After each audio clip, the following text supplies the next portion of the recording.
آج مسلمان جس خانہ کعبہ کی طرف منہ کر کے نماز پڑھتے ہیں، اللہ تبارک و تعالیٰ کے اس مقدس گھر میں کفار مکہ نے 360 بت یعنی مورتی فتح مکہ سے پہلے رکھے ہوئے تھے۔ پھر رسول اللہ صلی اللہ علیہ وسلم نے فتح مکہ کے بعد سب سے پہلا کام خانہ کعبہ کو بتوں کی نجس اور گندگی آلائشوں سے پاک و صاف کرنے کا ہوا۔ آج کے اس ویڈیو میں اسی واقعہ کو بیان کرنے والی ہیں اور لشکر اسلام کا جاہ و جلال، فاتح مکہ کا پہلا فرمان، تاجدار دو عالم کا مقام داخلہ، مقام حضور صلی اللہ علیہ وسلم کی قیام گاہ اور خانہ کعبہ کے اندر داخل ہونے کے واقعات کو بیان کرنے والے ہیں۔ لہٰذا سیرت مصطفیٰ صلی اللہ علیہ وسلم کی مکمل جانکاری کے لیے ویڈیو کو پورا دیکھنا ضروری ہے۔ تو چلیے ویڈیو کو شروع کرتے ہیں۔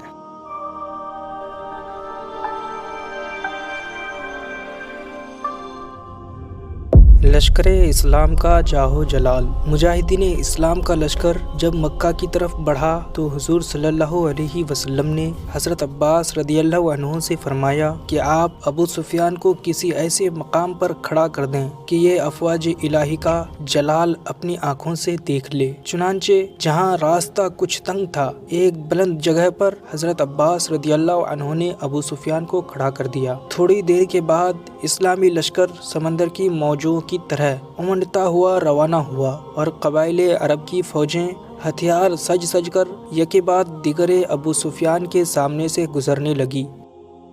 سب سے پہلے قبیلہ غفار کا باوقار پرچم نظر آیا۔ ابو سفیان نے سہم کر پوچھا کہ یہ کون لوگ ہیں؟ حضرت عباس رضی اللہ عنہ نے کہا کہ یہ قبیلہ غفار کے شہسوار ہیں۔ ابو سفیان نے کہا کہ مجھے قبیلہ غفار سے کیا مطلب ہے؟ پھر جوہینہ، پھر سعد بن حزیم، پھر سلیم کے قبائل کی فوجیں زرق برق ہتھیاروں میں ڈوبے ہوئے، پرچم لہراتے ہوئے اور تکبیر کے نعرے مارتے ہوئے سامنے سے نکل گئے۔ ابو سفیان ہر فوج کا جلال دیکھ کر مرعوب ہو جاتے تھے اور عباس رضی اللہ عنہ سے ہر فوج کے بارے میں پوچھتے جاتے تھے کہ یہ کون ہیں، یہ کن لوگوں کا لشکر ہے۔ اس کے بعد انصار کا لشکر پر انوار اتنی عجیب شان اور ایسی نرالی آن بان سے چلا کہ دیکھنے والوں کے دل دہل گئے۔ ابو سفیان نے اس فوج کی شان و شوکت سے حیران ہو کر کہا کہ اے عباس، یہ کون لوگ ہیں؟ آپ نے فرمایا کہ یہ انصار ہیں۔ ناگہاں انصار کے علمبردار حضرت سعد بن عبادہ رضی اللہ عنہ جھنڈا لیے ہوئے ابو سفیان کے قریب سے گزرے اور جب ابو سفیان کو دیکھا تو بلند آواز سے کہا کہ اے ابو سفیان، الیوم یوم الملحمہ، الیوم تستحل الکعبہ، یعنی آج گھمسان کی جنگ کا دن ہے، آج کعبہ میں خون ریزی حلال کر دی جائے گی۔ ابو سفیان یہ سن کر گھبرا گئے اور حضرت عباس رضی اللہ عنہ سے کہا کہ اے عباس، سن لو، آج قریش کی ہلاکت تمہیں مبارک ہو۔ پھر ابو سفیان کو چین نہیں آیا تو پوچھا کہ بہت دیر ہو گئی، ابھی تک میں نے محمد کو صلی اللہ علیہ وسلم نہیں دیکھا کہ وہ کون سے لشکر میں ہیں۔ اتنے میں حضور تاجدار دو عالم صلی اللہ علیہ وسلم پرچم نبوت کے سائے میں اپنے نورانی لشکر کے ہمراہ پیغمبرانہ جاہ و جلال کے ساتھ نمودار ہوئے۔ ابو سفیان نے جب شہنشاہ کونین کو دیکھا تو چلا کر کہا کہ اے حضور، کیا آپ نے سنا کہ سعد بن عبادہ کیا کہتے ہوئے گئے ہیں؟ ارشاد فرمایا کہ انہوں نے کیا کہا؟ ابو سفیان بولے کہ انہوں نے یہ کہا ہے کہ آج کعبہ حلال کر دیا جائے گا۔ آپ نے ارشاد فرمایا کہ سعد بن عبادہ نے غلط کہا، آج تو کعبہ کی عظمت کا دن ہے، آج تو کعبہ کو لباس پہنانے کا دن ہے۔ اور حضور صلی اللہ علیہ وسلم نے فرمایا کہ سعد بن عبادہ نے اتنی غلط بات کیوں کہہ دی؟ آپ نے ان کے ہاتھ سے جھنڈا لے کر ان کے بیٹے قیس بن سعد رضی اللہ عنہ کے ہاتھ میں دے دیا۔ اور ایک روایت میں یہ ہے کہ جب ابو سفیان نے بارگاہ رسول میں یہ شکایت کی کہ یا رسول اللہ، ابھی ابھی سعد بن عبادہ یہ کہتے ہوئے گئے ہیں کہ الیوم یوم الملحمہ، یعنی آج گھمسان کی لڑائی کا دن ہے، تو حضور صلی اللہ علیہ وسلم نے خفگی کا اظہار فرماتے ہوئے ارشاد فرمایا کہ سعد بن عبادہ نے غلط کہا، بلکہ اے ابو سفیان، الیوم یوم المرحمہ، یعنی آج کا دن تو رحمت کا دن ہے۔ پھر فاتحانہ شان و شوکت کے ساتھ بانی کعبہ کے جانشین حضور رحمت للعالمین صلی اللہ علیہ وسلم نے مکہ کی سرزمین میں نزول اجلال فرمایا اور حکم دیا کہ میرا جھنڈا مقام حجون کے پاس گاڑا جائے، اور حضرت خالد بن ولید رضی اللہ عنہ کے نام فرمان جاری فرمایا کہ وہ فوجوں کے ساتھ مکہ کے بالائی حصے یعنی قدا کی طرف سے مکہ میں داخل ہوں۔ فاتح مکہ کا پہلا فرمان۔ تاجدار دو عالم صلی اللہ علیہ وسلم نے مکہ کی سرزمین میں قدم رکھتے ہی جو فرمان جاری فرمایا وہ یہ اعلان تھا کہ جس کے لفظ لفظ میں رحمتوں کے دریا موجیں مار رہے ہیں، جو شخص ہتھیار ڈال دے گا اس کے لیے امان ہے، جو شخص اپنا دروازہ بند کر لے گا اس کے لیے امان ہے، جو کعبہ میں داخل ہو جائے گا اس کے لیے امان ہے۔ اس موقع پر حضرت عباس رضی اللہ عنہ نے عرض کیا کہ یا رسول اللہ صلی اللہ علیہ وسلم، ابو سفیان ایک فخر پسند آدمی ہے، اس کے لیے کوئی ایسی امتیازی بات فرما دیجئے کہ اس کا سر فخر سے اونچا ہو جائے۔ تو آپ نے فرما دیا کہ جو ابو سفیان کے گھر میں داخل ہو جائے اس کے لیے امان ہے۔ اس کے بعد ابو سفیان مکہ میں بلند آواز سے پکار کر اعلان کرنے لگا کہ اے قریش، محمد صلی اللہ علیہ وسلم اتنا بڑا لشکر لے کر آ گئے ہیں کہ اس کا مقابلہ کرنے کی کسی میں بھی طاقت نہیں ہے، جو ابو سفیان کے گھر میں داخل ہو جائے اس کے لیے امان ہے۔ ابو سفیان کی زبان سے یہ کم ہمتی کی بات سن کر اس کی بیوی ہند بنت عتبہ جل بھن کر کباب ہو گئی اور طیش میں آ کر ابو سفیان کی مونچھ پکڑ لی اور چلا کر کہنے لگی کہ اے بنی کنانہ، اس کمبخت کو قتل کر دو، یہ کیسی بزدلی اور کم ہمتی کی بات بک رہا ہے۔ ہند کی اس چیخو پکار کی آواز سن کر بنو کنانہ کا خاندان ابو سفیان کے مکان میں جمع ہو گیا اور ابو سفیان نے صاف صاف کہہ دیا کہ اس وقت غصے اور طیش کی باتوں سے کچھ کام نہیں چل سکتا، میں پورے اسلامی لشکر کو اپنی آنکھ سے دیکھ کر آیا ہوں اور میں تم لوگوں کو یقین دلاتا ہوں کہ اب ہم لوگوں سے محمد صلی اللہ علیہ وسلم کا مقابلہ نہیں ہو سکتا۔ یہ خیریت ہے کہ انہوں نے اعلان کر دیا ہے کہ جو ابو سفیان کے مکان میں چلا جائے اس کے لیے امان ہے، لہٰذا زیادہ سے زیادہ لوگ میرے مکان میں آ کر پناہ لے لیں۔ ابو سفیان کے خاندان والوں نے کہا کہ تیرے مکان میں بھلا کتنے انسان آ سکیں گے؟ ابو سفیان نے بتایا کہ محمد نے صلی اللہ علیہ وسلم ان لوگوں کو بھی امان دے دی ہے جو اپنے دروازے بند کر لیں یا مسجد حرام میں داخل ہو جائیں یا ہتھیار ڈال دیں۔ ابو سفیان کا یہ بیان سن کر کوئی ابو سفیان کے مکان میں چلا گیا، کوئی مسجد حرام کی طرف بھاگا، کوئی اپنا ہتھیار زمین پر رکھ کر کھڑا ہو گیا۔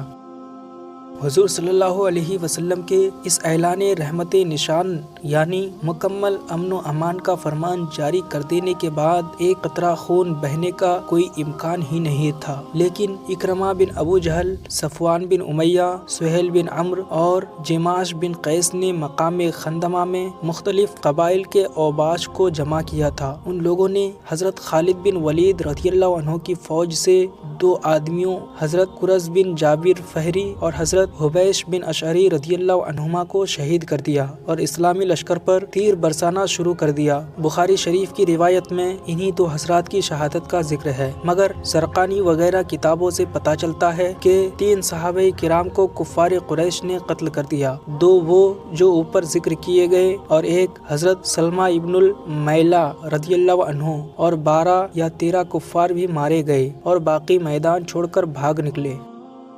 حضور صلی اللہ علیہ وسلم نے جب دیکھا کہ تلواریں چمک رہی ہیں تو آپ نے دریافت فرمایا کہ میں نے تو خالد ابن الولید کو جنگ کرنے سے منع کر دیا تھا، پھر یہ تلواریں کیسے چل رہی ہیں؟ لوگوں نے عرض کیا کہ پہل کفار کی طرف سے ہوئی ہے، اس لیے لڑنے کے سوا خالد ابن الولید کی فوج کے لیے کوئی چارہ کار ہی نہیں رہ گیا تھا۔ یہ سن کر ارشاد فرمایا کہ قضائے الہی یہی تھی اور اللہ تعالیٰ نے جو چاہا وہی بہتر ہے۔